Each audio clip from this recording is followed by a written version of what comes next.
Good afternoon, everyone, and welcome to our second webinar in the Southern New South Wales Drought Resilience Adoption and Innovation Hub Expanded Horizon series, brought to you by Charles Sturt University and supported by the Australian Government's Future Drought Fund. I would like to start by acknowledging the Wagaya people, who are the traditional custodians of the land I'm joining you from today, and I also acknowledge the traditional custodians of the lands from which each of you are joining us today, and would like to pay my respect to the elders, both past and present, and extend that respect to other Indigenous Australians who may be present here today. My name is Prue Cook from Nine Creeks Consulting, and I'll be your webinar host across the series. This webinar series challenges you to think differently regarding how we approach extension and adoption in Southern New South Wales, particularly concerning drought resilience, ag tech and biosecurity. During this series, we'll expose and engage hub partners and collaborators and the broader community with novel thinking and new ideas from other sectors, industries and countries to stimulate new approaches to extension and help drive meaningful practice change for our communities. Today, we're going to be talking about how to engage with audiences that don't seem to care, even when they should. This is something that I know I constantly grapple with working in extension for the grains industry. If you've got a topic that you're currently working on and you're struggling to gain traction from your audience, pop it in the comments section that you should see on the right-hand side of your screen so we know where you're working in. While you're popping your comments in, I'm going to introduce today's presenters, Patrick McClelland and Laura Hill from Porter Novelli. So Patrick is the managing partner at Porter Novelli, one of Australia's leading communications agencies. He's a stakeholder engagement specialist with more than 17 years experience consulting to agribusiness, government, health and community sectors. He leads Porter Novelli's work with agricultural clients, including Bayer, Australian Pork Limited, Kubota, General Mills, GRDC and Hort Innovation. And he's worked with almost every rural research and development corporation. Patrick's knowledge of agriculture and rural Australia stems from deep family connections in grain and livestock farming in northwest Victoria. Patrick is joined today by Special Counsel Laura Hill. Laura has recently joined Porter Novelli, bringing more than 17 years communications experience in corporate affairs, reputation management, crisis communications and corporate responsibility. Previous senior roles at Oxfam, National Australia Bank and Care Australia shaped Laura's passion for helping organisations to roll out values-based communications to realise strategy, protect and enhance brand and manage crisis and reputation challenges. She also draws on her upbringing in northeastern Victoria for Porter Novelli's client work for GRDC, Kangan Institute and Regen Co. All right. We will be stopping to take questions and get your input throughout the webinar, so please feel free to type in your questions and comments at any time. You'll also be sent a recording of this webinar after it finishes, so don't worry if you need to leave early or if you have any technical challenges, as can sometimes happen with online delivery. Now I'll hand over to you, Patrick and Laura. Thanks, Prue. Hello, everyone. I hope it's as wet as where you are it is at my family farm at Birchip.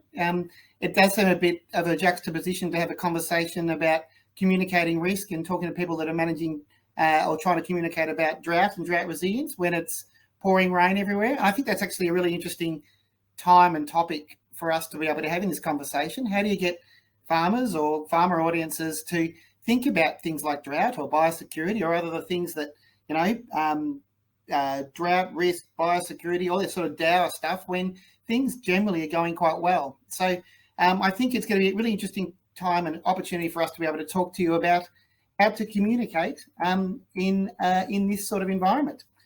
Now, I just want to make sure that I clicked then and did it change? I assume that did. If people will interrupt if I didn't. So today is all about how to engage audiences that don't seem to care when they really should. And again, I think it's a real challenge, particularly look at things like biosecurity. How do you get farmers to take it seriously? And how do you get farmers to sort of take the plunge to be able to do the things to prepare before issues become issues? And I think that's a real challenge for us as communicators, real challenge for us, you know, with extension, talking to farmers and farming communities. So today we're going to look to a bit of a whirlwind and how we look to approach that and how we look to be able to tackle that specific challenge.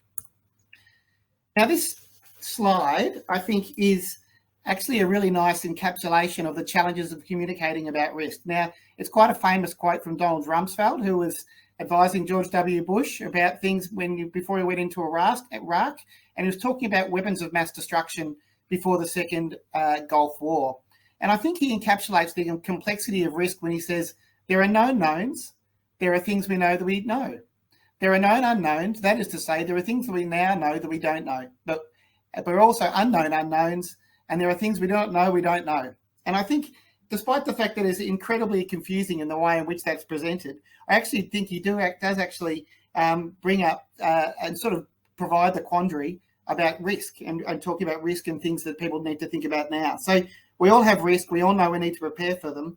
But how can we actually get people to think and take the step in their mind to be able to take the plunge to do the risk planning and do the biosecure planning, plan for drought, etc., to be able to think, feel, and then act and be ready to act before a drought comes or before a biosecurity event comes. And I think that is ultimately the challenge for what we're trying to do today. So hopefully that sets it up, and then we're going to go through some of the sort of simple ways we think about communicating when we're looking to communicate these sorts of challenges. And I will draw on a couple of war stories with some of our work in agriculture and some of the other broader risk management stuff that we do with other clients in working this through.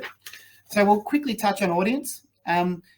The second one, I think, is one that's really important, and it's one that we really drum into our clients all the time about sticking the course and how you need to be really methodical and disciplined in how you're looking to communicate. Often there's a temptation to communicate about lots of different things to audiences. You really need the discipline to be able to work things through. It's a very cluttered environment, so we're going to actually try to talk about how we look to get attention of our target audiences and get that cut through. I'm a PR practitioner, so you'll always hear us talking about stories. So we've got to talk about that. One about the senses, particularly visual, and how we can draw on different visual ways to be able to tell a story. And then one that I know that you'll all be really cognizant of anyway, so we won't labour the point, is but around case studies. We all know that farmers love hearing from other farmers or other humans in terms of how they are managing and doing things to run their businesses. So we'll touch on some of the frameworks that we use to be able to do that. And then we'll go into channels and the various ways in which we can communicate and provide some really top-line advice, particularly around social media and Twitter, because that's where a lot of our farmer audiences are. And then hopefully we'll bring it all together with a really simple exercise to be able to think about how we can communicate and how we can change behaviour. So I'll just check to see if anyone's written anything in the chat. Otherwise, no, that's all good. I'll keep presenting unless people put anything there. So the last thing I'll say is any questions, anything, put it in. These things are a lot more fun and interesting if we're interactive. So please feel free to hold us to account and get us to tell some more stories about how we look to do these things. It's always a lot better in doing it that way. So this is a slide actually, and I should put it up front. We actually did a fair bit of work with a strategy for the Victorian drought hubs, and to those from River Plains, hello if you're there. I know you've got a foot in both sides of the Murray River when it comes to drought. But this is just a map that we put together around communicating in relation to the drought hubs and audience. And when you look at the complexity of the audience and the communities and the farming groups and all the various stakeholders that you need to navigate, it's actually really challenging.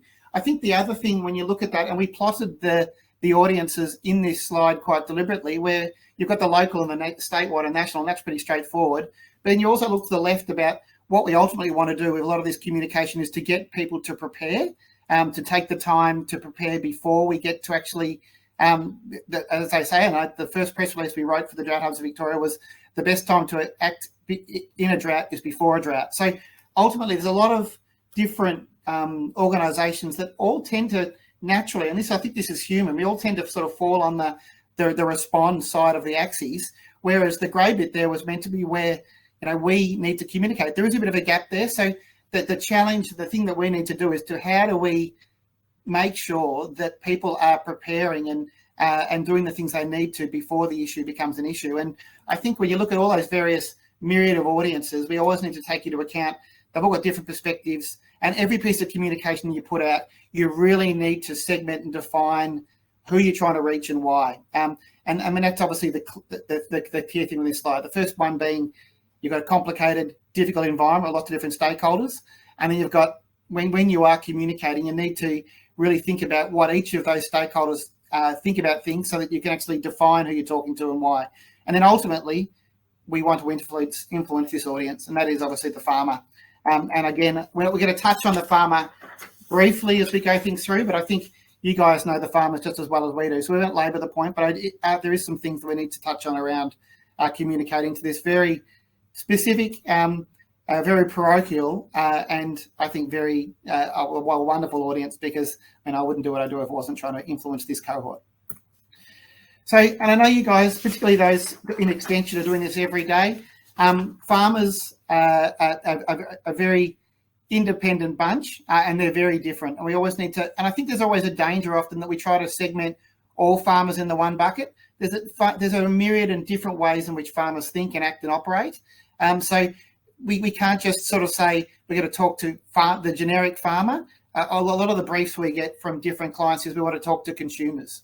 We want to talk to these huge various cohorts that are out there. So audience segmentation is really important. And when you really then take the next step about thinking about different parts of the farmer audiences, yes, we know that they're extremely time poor. I don't know a farmer that's not doing, got a list of at least 10 different jobs to do every day. So you need to break through that, and you need to find ways of influencing them when they're out and about and doing their things.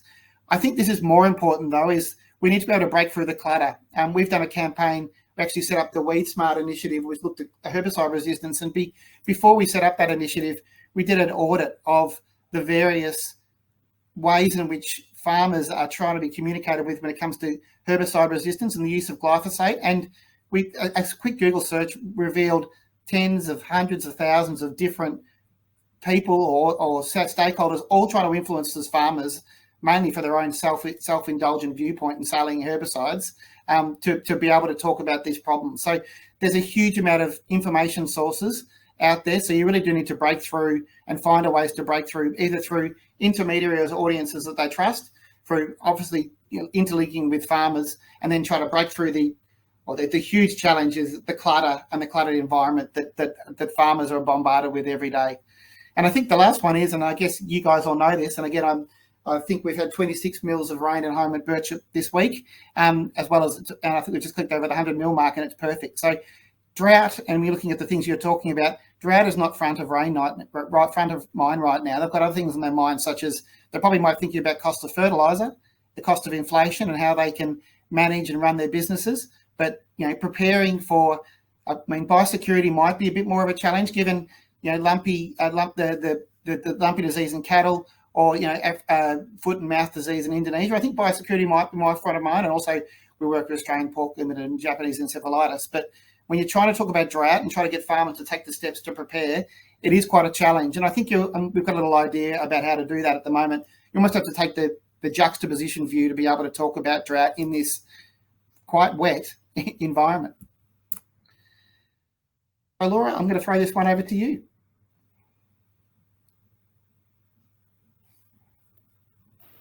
Hi, look, welcome everyone, and it's really lovely to be joining you. So I think it's important to premise the conversation around just what's happening in the world right now, and it's a bit of a tricky time because trust in institutions has really gone down significantly, and you see that not only just in the voting that's happened most recently through the election, but just broadly, people aren't necessarily trusting their banks, their big organisations that they would usually turn to. They're certainly not very much trusting of politics at the moment.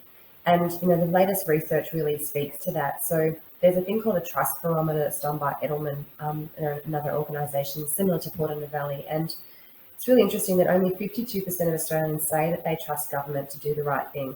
And only 58% of people trust businesses to do the right thing. So you can sort of see that it's not a very strong number of people who actually trust, and Australians are seeing government and media as more divisive and instead of being unifying for society, and whereas businesses and NGOs are more likely to be seen as bringing people together versus sort of the media and government. And I think that that's definitely a truism in Australia right now.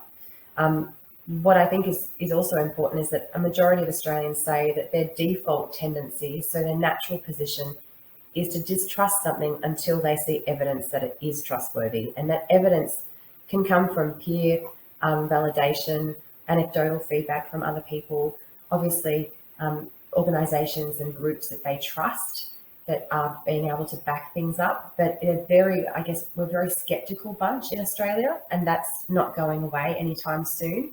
And so it's really important to note that farmers are also a very skeptical bunch. And Patrick, do you want to talk to that? You're on mute, Patrick.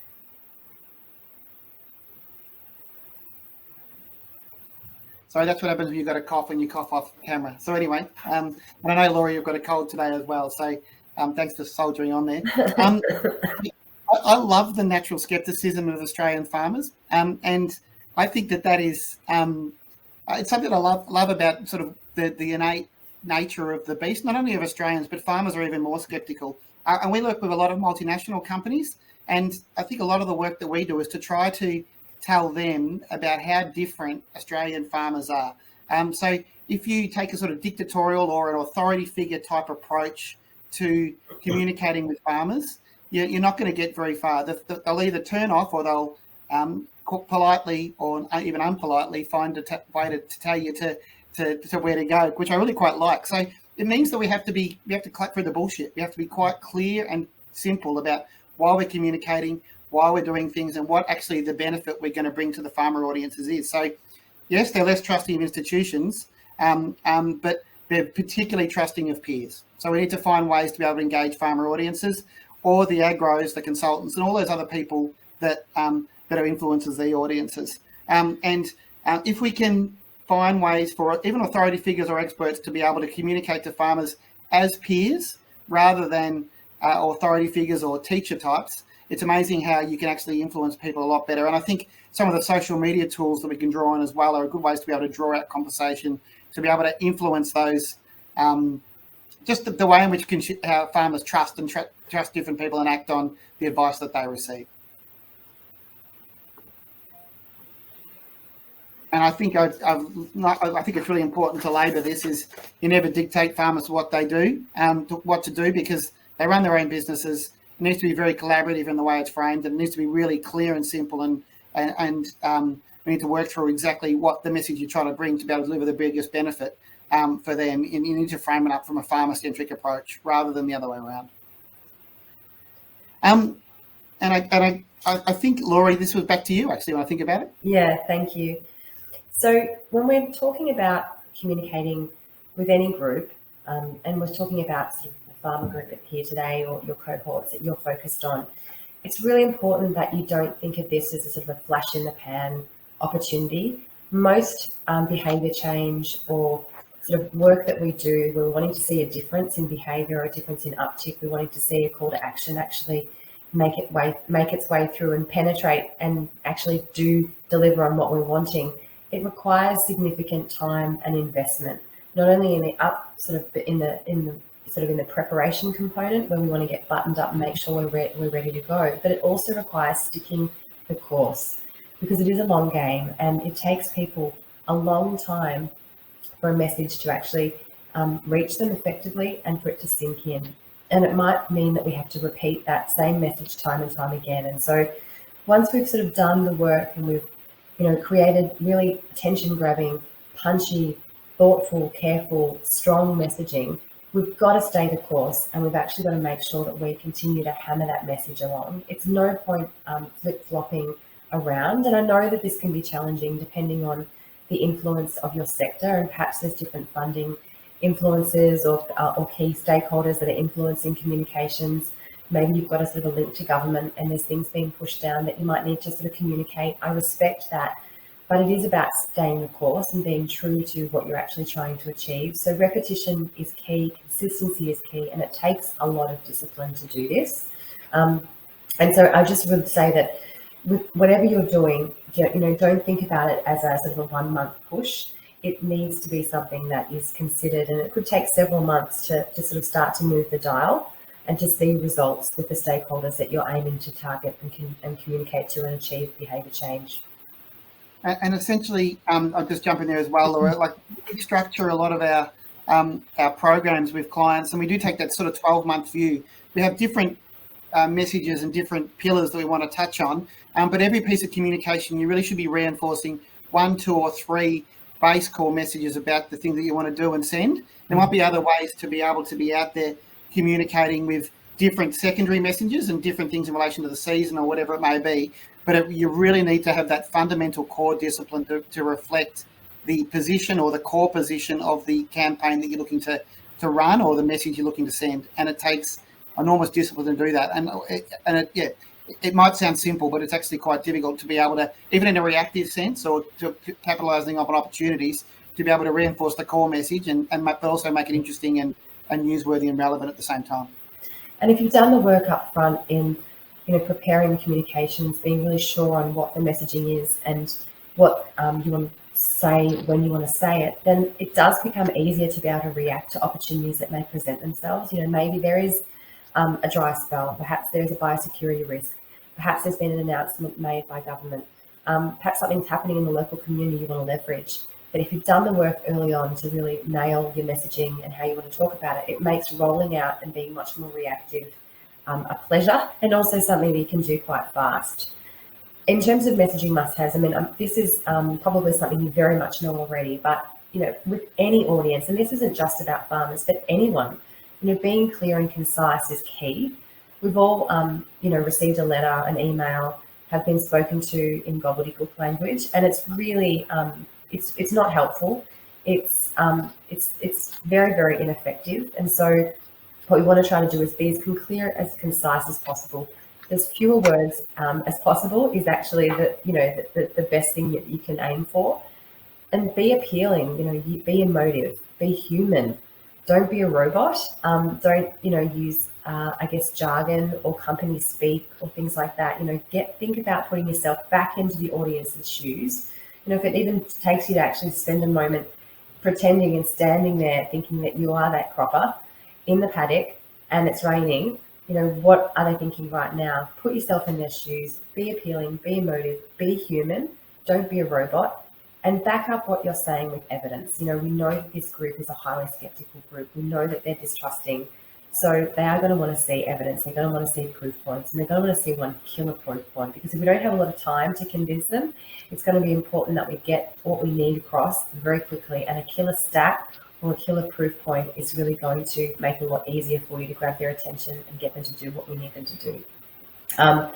And at the base level, also, most people are very, very swayed when it comes to the hip pocket. How is this going to impact their cost? How is this going to impact their efficiencies on farm? What does it mean for the bottom line? If we can appeal to that and we can make a really strong point, then people will start to consider what we're talking about. I think that hip pocket one's really important when it comes to preparing for anything really, but particularly when it comes to risk. I was at a global food forum yesterday and they talked about the risk of the lumpy, what's it called? The lumpy, I should know the full title, but in beef. And it was up to 28% of that coming across from Indonesia. I think that's a stat that was the first time I've seen it. Like if we can show, it's that risk and reward thing. If we can actually show the actual significance and the likelihood of that disease getting into Australia, farmers are far more likely to act upon it. They also talked on foot and mouth disease. They didn't go into specifics, but my gosh, they did talk about the implications of that getting in. Now, we don't want to be too fearful or too scary about this stuff, but foot and mouth disease would be catastrophic for the industry. So I think sometimes you have to have the carrot and the stick. If you do have a killer stat that is going to be quite negative and sort of show the dramatic ramifications for a piece of communication, or if we don't act, that's fine. But then you need to have some clear follow after that to be able to show what you can do to minimise that risk, how easy it is, or how simple and clear it is for you to be able to do that. And I think on the next slide is a nice way of often doing it. And again, sorry, the PR guy and me always talked about it. Oh, sorry, timing. I jumped in there, Laura, but messages also need to be seasonally appropriate. I mean, you guys know that better than me. You need to have that core message work done up front so you can piggyback on announcements and manage to drive your message home. And I think this is one that's really important at the moment, particularly for drought messaging. Be contrarian, be provocative, do something unexpected. If you're doing a release generally about preparing for drought and those sorts of things at the moment, I would strongly recommend to almost call out the fact that it's pouring with rain, but it's really important to reinforce that fact that you still need to be thinking about it now. Like if you can't sort of, if you're looking to try to find ways to talk about risk, when it doesn't seem to be very risky at all right now, and everything's doing quite well, apart from some of the challenges we talked about, you do need to find ways to say something a bit different to grab the attention to them to be able to stimulate them to act. I mean, again, this is not sort of rocket science stuff, but it's a nice way of thinking about it. And I think the other way, again, to be able to draw repetitive stories. Now, as I said, the PR personnel, we always talk about stories, but it's true. We are built on stories. We've the quote there is we can't turn off 2 million years of evolution, even while the world changes every month. We love stories. We love human stories. It's what keeps us going. And we used to talk a lot about specific key messages, and yes, we do key messages in all our clients, but we also do. I did media training for an aquaculture client on Friday. The first part of the media training was about messaging. The second half about it was the elevator pitch, the 250 word narrative that brings the story to life. And we sort of use some key building blocks to that story to be able to make it resonate and clear. So media particularly love this, but I think we as humans love these key elements of storytelling. You've always got a good guy and a bad guy, so the antagonist and the protagonist. And I think you can sort of put the hats on different things around, biosecurity, pests. Obviously, in this case, often the antagonist or the bad guy is always going to be the biosecurity threat or drought or whatever it may be, and the protagonist on the other side will be the farmer or whatever it may be. You need to then bring home the human solution. Any impact, or the antagonist and the protagonist all can be agronomic. It can be the weeds and how you can do it, and then it could be the water use efficiency and what's required. Essentially, then the human part of that is the benefit that it's going to bring. It always has to come back to the farmer and how that's going to provide a benefit to the farmer, and then obviously that solution and how that came together. But black hat, red hat. The other thing that often is not in here, and it's one that I should have probably put in there, is also the stakes. If you don't act, what is the ramifications of you? What's the ramifications if you don't act? And if you don't quantify the fact about foot and mouth disease, if we don't continue to enforce biosecurity so strongly that global export markets might be shut down for 3 years and it might get into the feral pig population and will never get back ever. I mean, the stakes for that one's pretty dramatic, but stakes can also be something quite simple about if you don't act appropriately when it comes to water use efficiency and prepare for, use your minimum tillage and do these things, you'll lose your productivity or profitability by X. These are the things you always need to bring home the stakes to be able to bring that human solution to life. So have a red hat and a blue hat, or an antagonist and a protagonist. Make your content human and always hero the farmer. And then you always need that clear solution that it both shows the benefit, but often shows the ramifications for if you don't act. And I think that's something that's really important. And a simple way often of doing this, and this is particularly one that we really do use in media, is the message, the example, and people. So you've got your core message, you've got an example that brings it to life, and then you bring it home with the people, and obviously in this case it's the farmer. Now this is a very generic one that we've used for, it's in South Australia. The message is growers should expect a dry and expected autumn break this April in southwest South Australia. The example is that April rainfall in Mount Gambier Shire will likely be 46 to 60 millimetres from 15 April to 15 May. But then you always have to bring it home for the ramifications. It's actually an old example, but the potato grower Rick Moranis said this would be well below average for his property, but early sowing would mitigate it to some degree. Now, let me sort of take that to a different viewpoint about some of the stuff we're doing here. The first message might be that the best time to act in a drought, the best time to manage a drought is before a drought. The example could be, so you need to set up clear metrics and benchmarks for how you make decisions at the critical times of the season before you go in April, May, before you're going to sowing. People, and then you always have to bring it to life so that the farmer, or so the audience you're trying to influence there, has a clear set of guiding benchmarks and rules that they can follow that they've thought about previously to allow them to act clearly and simply and to be able to make the right decisions on their farming property. So, I mean, that's a bit long-winded, but you can sort of see what it is. You have your core message, you bring it to life with an example and what that'll deliver if you do that core message, and then what the implications are for the audience. Now I'm just going to check back to see the screen. No, there's still no questions, so I'll take that as tacit approval to continue, so I'll do that. And then I think we need to move into some of the core channels and some of the things that are increasingly critically important when it comes to communication. And Laura, I know you're covering off these slides. Yeah, so I think it's important to note that 81% of educated people actually skim read rather than read anything online. And it takes about 8 seconds for the average person before they get distracted from whatever they're doing. So in that sort of context, I think it's really important that we really consider the power of images and videos. We are overwhelmed with content. There is information overload happening everywhere. Whatever your preferred medium of choice is, you've only got to go to a specific website, whether it be social media or perhaps the preferred news that you get your news from. And it's just, story after story after story of news. So where we can, using videos and images to really cut through the noise, to cut through the text is very, very powerful. And we should definitely be looking at that. So video is just going like gangbusters. And if you think about all of the content that you find yourself scrolling through and being sort of captured by, often it's the strangest and weirdest video reels that you are sort of hooked on.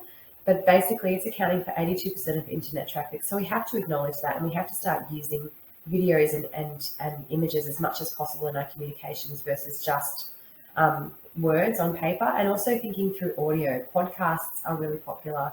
Audio news grabs, things like that are very, very a powerful way to get into the hearts and minds of farmers. And radio is still very, very popular. So don't sort of forget about radio. I think, in terms of what we're seeing is YouTube is becoming more and more prolific, and people are actually going there. We talk about farmers wanting support from their peers and getting advice and counsel, where a large portion of people are actually going to YouTube for the simplest of things to get help with a problem that they've got. So my father is a classic example. He's a beef farmer from northeast Victoria. If he's wanting to sort of find out how to do something with a particular irrigation pump that's down, he'll jump on YouTube and he'll probably find it.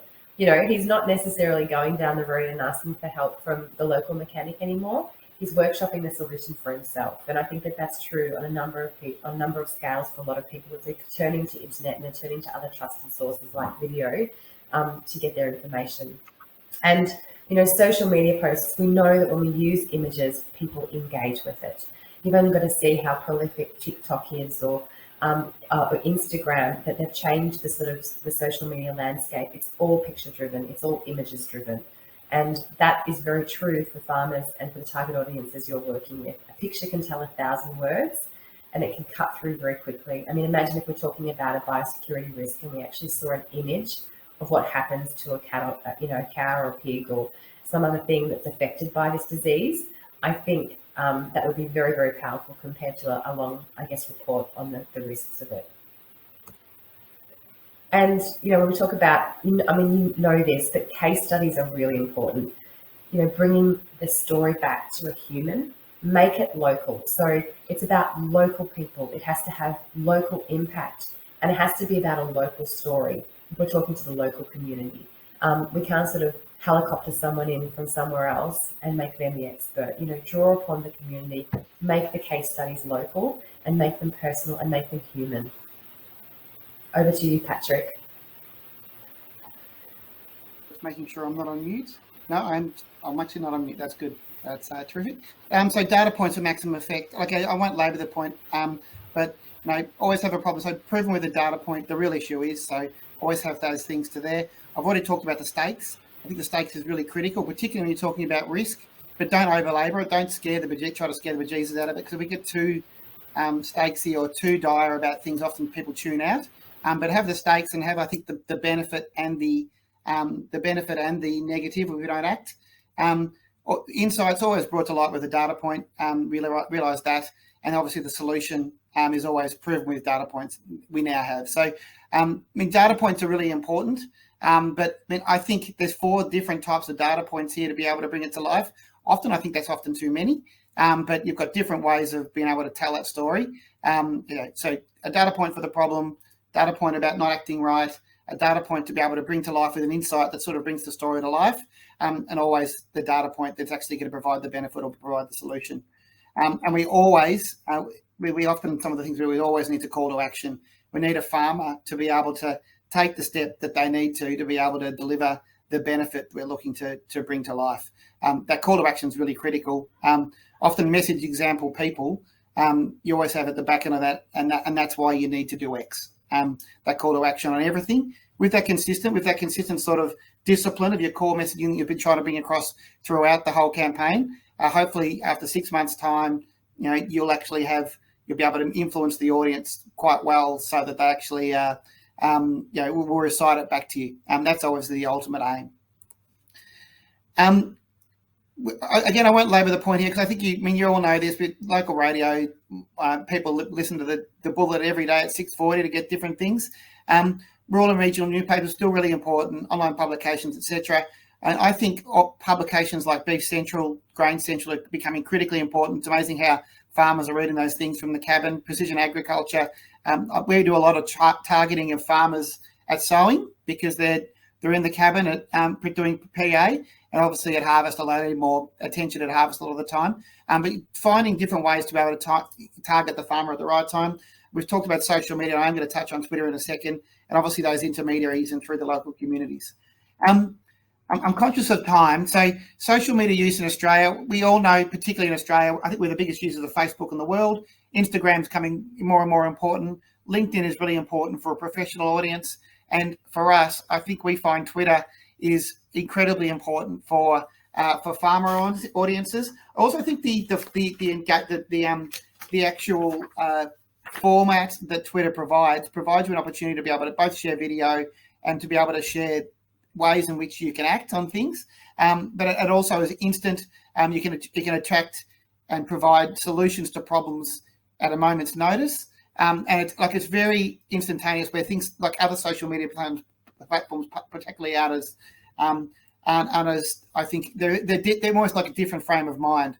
For farmers, I think, well, it's very important for farmers. It's less curated, so I think you can be more, not less professional. You always need to be professional, but you can be more, I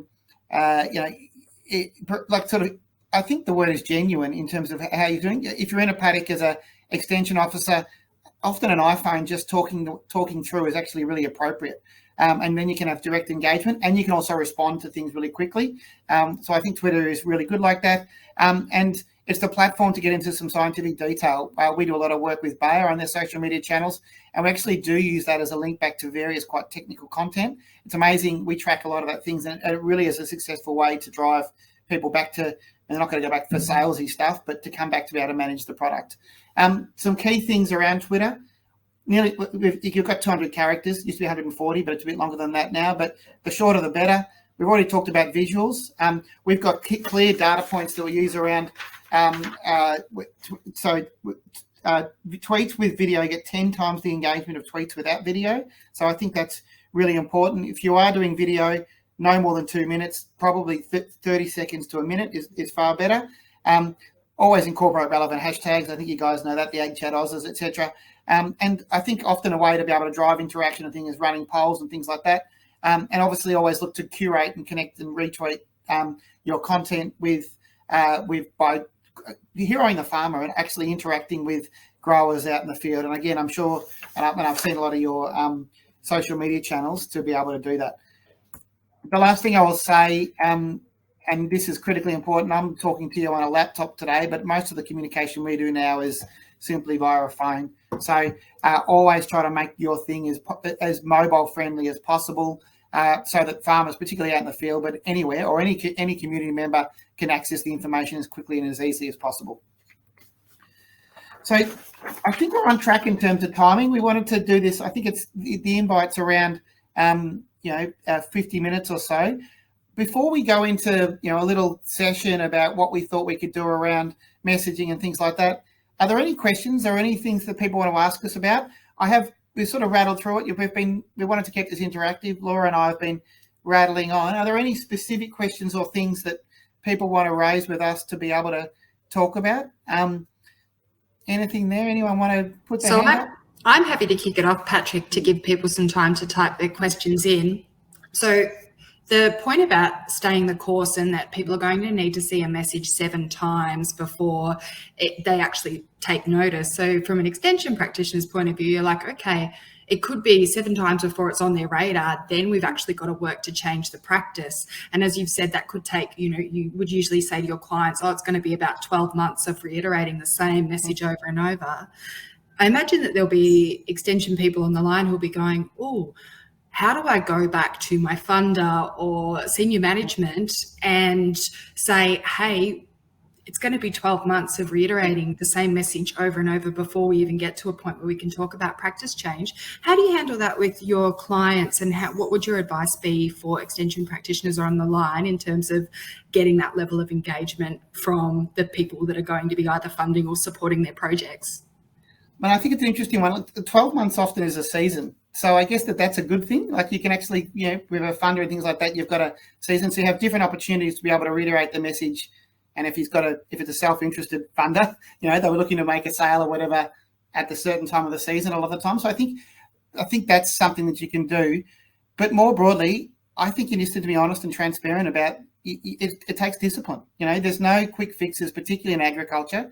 Farmers are skeptical. Farmers have got different sources in which they take in information. And if you're not willing to you have to do the time to be able to have the impact.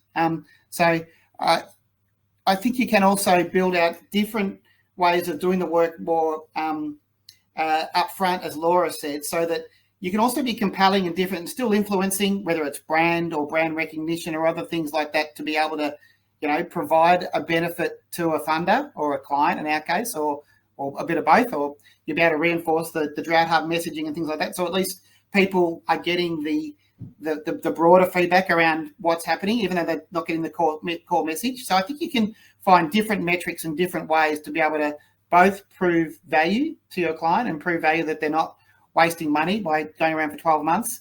But then ultimately, though, it's honesty and being upfront and transparent. You do have to, it takes time. It takes an enormous amount of time to be able to influence, particularly farmers, but other audiences. And I guess the last thing I would say is also take the time to be able to influence the influencers, the agros, etc. And again, I know the people on the call will be doing that all the time, so that you can have the impact that you want to. And I guess the last thing, I've sort of rattled on a bit this question, Prue, but if you get the 12 months in, that'll be in the head and that'll be there. And then that means you don't have to communicate it next year. You'll be able to reinforce it. So you might have invested a bit of cash up front or a bit of effort and time to be able to get that message, but it's there. And then you'll be able to ingrain that for the seasons to come. Perfect. And we just had a comment come in from Adrian. It's always a challenge to demonstrate practice change in the short term. It often occurs after a project is finished, so is really a challenge for project teams. Absolutely. A question from Kylie Dunstan. The change COVID brought to us means people are well and truly geared and familiar with going online. How do we strike the balance with reintroducing in-person events, networking and interacting, or hybrid events the new answer? So I went to the Global Food Forum yesterday. It was a room full of people. We've had 2 Agribusiness Australia events, and the Agribusiness Australia event I had in April, the host had to turn the lights out because all the people there were actually enjoying each other's company. So I actually think we've got some clear rules about what we try to do about online events versus in-person events. In-person is always better, particularly for interacting and particularly when it comes to devising strategy, asking questions and things like that. It's not as easy as that, though. I think farmers and people out there, actually, it's a really good time to get out there to be able to do do physical events and to get people together. I think people are actually really keen to be able to do that. There are people that are naturally, innately worried about COVID and staying at home and things, but I think more broadly, particularly in agriculture, particularly if they're outside, we're finding it's a really good time to get people together right now. One rule that we do have, and we try to limit as much as possible, is we've got a comment that we say around people being in the fridge. So if you've got 20 people at an event interacting, dialing, and you've got 3 or 4 people on the screen dialing in or things like that, it's really hard for those 3 or 4 people to A, have an impact, or B, feel part of it. So we really try to limit it to say, okay, we get everyone out online like this, and like Laura and I are not in the same office today, but often we go to different rooms so that we can hear each other and do it so the sound's good and things like that. But we always try to maximise everyone together or everyone online. Yeah. And so I think that's really critical. If you've got people half and half, they don't work as well. And I think that's the other thing we're finding. But overall, I think in-person at the moment is a really great time to get back into it. There's definitely an appetite for people to get back together, but I do think the hybrid approach of trying to run events with both online and in person is very, very challenging for everyone. And it's I think you've got to call it. You've got to say, is it an in-person event or is it an online event, and stick to your guns on that. And if it has to change because of COVID restrictions or something like that unforeseen, that's okay, but I wouldn't necessarily try to sort of go with the hybrid model, because it's not the best engagement opportunity for anyone there. I think the online stuff but it does provide opportunity for you to be able to capture things. People are more used to logging on and looking at events afterwards and stuff like that, or those sorts of things. I think that provides real opportunities to be able to capture content.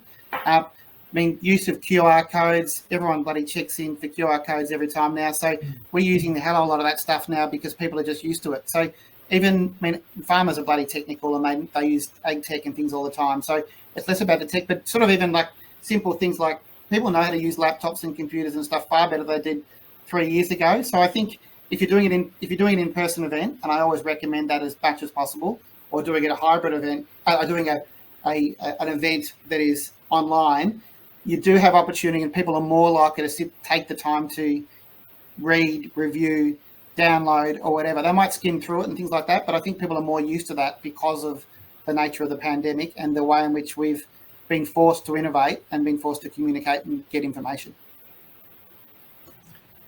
I've got another question to give people a couple more minutes if they want to type anything else in.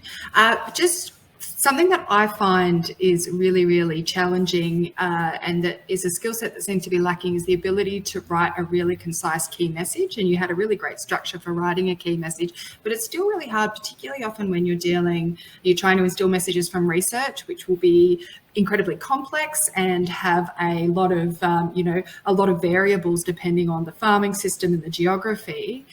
What would your advice be for people who are wanting support in getting some help with better structuring their key messages and honing that skill, I suppose?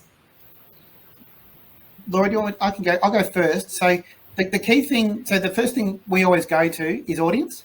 So I'll go to the media training 101 that we do. Herald Sun is grade 5 in terms of literacy, and then the Age Herald Sun, Sydney Morning Herald's about year 9. So I think the first thing to always do, whether it's through a journalist or whether it's speaking to whoever, is take the audience in mind. Now, often the other thing we do in media training is when our clients are doing, and my boss used to say this, when he was doing a radio interview during the afternoon, he used to work for the Forest Department, he wasn't talking to the journalist, he was talking to the person who was listening at the time. So he was picturing talking to his mother at the time because she was at the home listening to radio. So I think the simplest way to start is by the audience and finding the way that will resonate with them.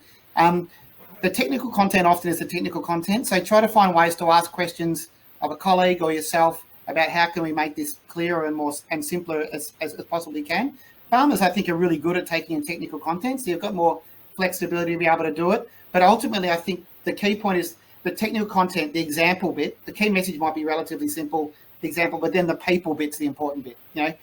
Why will this come to life? And I think you can be really clear and simple then with a message that may not have to be so technical in that why it's important. So if you can get the audience to say, shit, that's something I really need to do because it's actually going to deliver a real benefit for me or the states or whatever it is, then you can actually go in and they'll take the time to maybe take a bit more time to be able to get that technical key message and act on it. But if we can show them something up front with a killer line or something that really gives them something that makes them interested, and then bring home the benefit to the human at the end.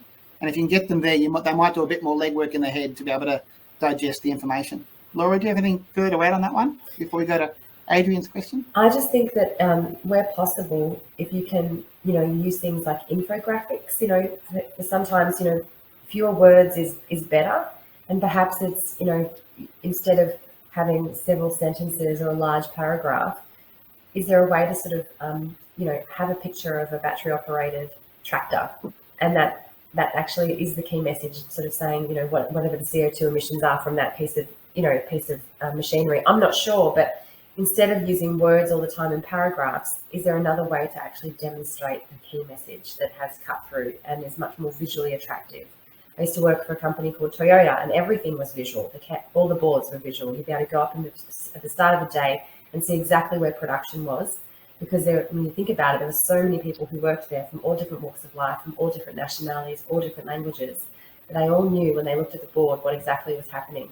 And I think that's very, very true today. You can use all the language in the world, but sometimes images are just as powerful as words. Perfect. And so Adrian's comment or question, is, other than pictures, have you got any tips for increasing online and social media resource interaction? He's worked in extension with groups where local newspaper and hard copy resources were highly valued. So is it social media that he's looking to, an engagement that you're asking about, Adrian, or is it all about the local media? I'll do a couple of things. First thing that I will say is any footage or anything you can do from a phone, I think will increase the likely interaction. We've put out some of those tips around trying to get people to interact with you through questions and polls and stuff like that. The other thing I will say around local newspaper and those sorts of things is, if you can, most local newspapers now are online. So any resources or anything you can do to make things, not just pictures, but video, infographics, some of the other tools at your persuasion to be able to do it, like even chats. Like, it's amazing how tweets from influencers or LinkedIn posts can almost be picked up and plonked onto a news story. So I think you just have to find different ways to be able to find ways to interact with audiences. I mean, LinkedIn, there's lots of likes and you have lots of opportunities to discuss and chat. So look at different ways. I mean, I tweet ups and things that I think they're a bit passé now, but there are lots of different ways for you to be able to encourage online interaction. It's just often throwing out questions, be provocative is the other thing. It is like often we're talking about, I think, a question about how do you use, like often our client would say, how do you use our product, and want that to be interesting, and it's not, but how can you improve your thing, and then might find a way of, getting people to actually talk about the way they can increase their own productivity and profitability, or even go back to the audience. How can they get the benefit for them to be, and then you'll be able to answer it and increase that dialogue. And also, Adrian, if you're sort of trying to potentially push it uphill a little bit, if the audience or the segmentation is still very much geared towards local newspapers, regional newspapers, hard copy information, if that's where they're at, if that's what they want to consume, use that. Don't try to sort of convert them across to some new technology platform, because you'll be pushing it uphill and you'll be wasting time, energy and resources on trying to sort of, get information out on a channel that they're not on and they're not engaging with. So, put yourself in their shoes. If that's what they're consuming, if that's where they're getting their information and their support networks from, and that's where they're validating their information, use that channel. You don't have to reinvent the wheel just because everyone else is doing it. Yeah, back to that segmentation point, right back at the beginning around audience. There's no such thing as a farmer. There is lots of different types of farmers, and if you can segment it that way, get different people that are using newspapers, use the channels that will ensure you reach the target audiences you want to reach. And there's always there's a lot of hype around social media, video, images, all of that, but you don't need to get caught up in it. And if you know your audience, if you know where they're getting their news from, if their information, what their sources are, how they consume information and media, then that is gold. And if you can just sort of really tap into that and use that, then you will have success. Just because there's these bright and shiny new tools available does not mean that you have to use them. Put yourself in your audience's shoes and go from there. I might actually sort of leave it now on the last slide. So go back to when you probably can see it. So this last activities, and this is something that we thought about doing today, but we won't. It's more about if you are, next time you're doing a piece of written communication, next time you're looking at engaging an audience, particularly around biosecurity or drought or whatever it may be, maybe just have a crack at, before you write the press release or before you write that fact sheet or whatever it is, see if you can do these building blocks around the protagonist, the antagonist, the human and the solution, like something like that, have a go at writing the black hat, the bad guy, and the good guy. Think about the audience and what they might want to see, and then the solution you're trying to bring. So have a crack at that. And then something else quite really simple is message example people. So before you write that piece of communication, think of the core message, think of the example that you want to draw on to bring that to life, and then the audience and the call to action for that audience you're looking to engage. Hopefully that will make that piece of content more compelling, and hopefully it's a very simple sort of thing, but hopefully it allows you to draw out the behaviour change that you want to achieve. The last thing I'll probably leave you on is that discipline thing. So behaviour change is bloody hard work. It takes a long time, and you guys know that as you're dealing with people in field trials and all that sort of stuff. It's hard to get farmers to be able to act and to be able to change, particularly ingrained behaviours. So map out a 12-month plan for 2 or 3 things that you really want to influence and get them to be able to act on, and then have lots of different tactics and campaigns to be able to influence that 2 or 3 thing. Have the discipline to have, this is the behaviour we want to influence, or this is the product we want to sell, or whatever it is. This is the practice change we want to bring in, and then think about different ways that you can reinforce that core message, so that hopefully by next season, when it might be dry, hope not, but when it might be dry, you'll have actually influenced that audience, and they'll have put in place the activity the actions that you want leading into that season. I'm going to stop sharing. Prue, is there anything else that you wanted to add, or anything else you want to say on anything of that? No, that's great. Thank you very much for your time, Patrick and Laura. In the interest of finishing on time, which I like to do, I'd like to thank you both and our audience for joining in today. We hope that this has stimulated your thinking. And if you are planning to do something different as a consequence of today's webinar, we'd love you to post it in the comments. This webinar series is going to be held on the first Thursday of each month at 3 p.m. Australian Eastern Standard Time. Our next webinar will be held on the 7th of July. We'll be talking to Joe Eadie from Rural Scope about co-design and how to facilitate change for the future. You should see a pop-up for that on your screen if you would like to register now. And then during our August webinar on the 4th, we'll be hearing from farmer scientist and storyteller Dr. Annika Molesworth about the importance of storytelling for engaging rural audiences in challenging scientific topics. And I'll pop her link up in a second. Once this webinar finishes, you will be directed to a survey link. I know that nobody likes doing this, but it would be very much appreciated if you could fill it out. It won't take any more than a minute, and your input is really important to us in planning and evaluating both this and other activities. Thanks again for participating in today's Expanded Horizons webinar delivered by the Southern New South Wales Drought Resilience Adoption and Innovation Hub, which is funded by the Australian Government's Future Drought Fund. I hope you all have a lovely rest of your day. Thank you. Thanks, everyone.